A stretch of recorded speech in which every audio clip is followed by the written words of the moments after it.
So I'm here with Hettie. How are you? I'm very well, thank you very much. So what fascinates you with Rose's work? All of the works look incredibly simple, and yet they seem to have so much thought and care going into them.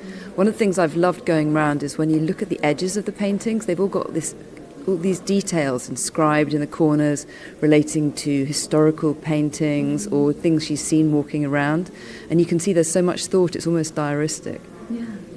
Just as you explained, so some of it's quite simple, the art, but then there are different layers as well. Do you believe that there is art in the everyday and simplicity?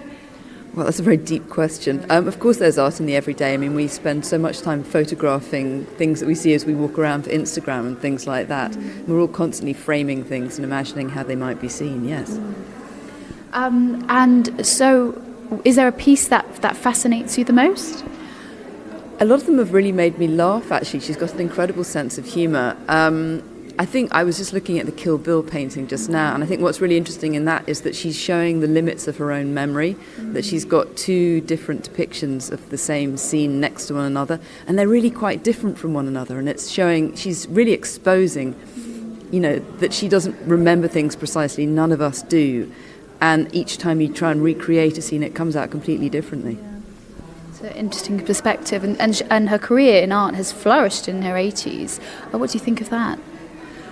I think there are a number of female artists that suddenly get a lot of recognition at this point in life, and maybe either found it difficult to get recognition because they were women and that they weren't what people were in. People didn't think they were serious artists because they were female, and of course women couldn't paint properly, or whether they were busy being caregivers, wives, mothers, and or having to teach.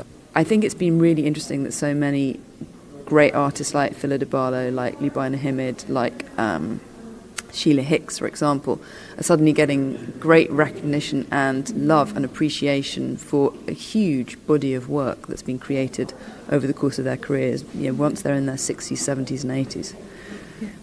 Yeah. I think it's wonderful for all of us to think that we could flourish at that point in our lives as well. Perfect. Yes, thank you so much for talking to us.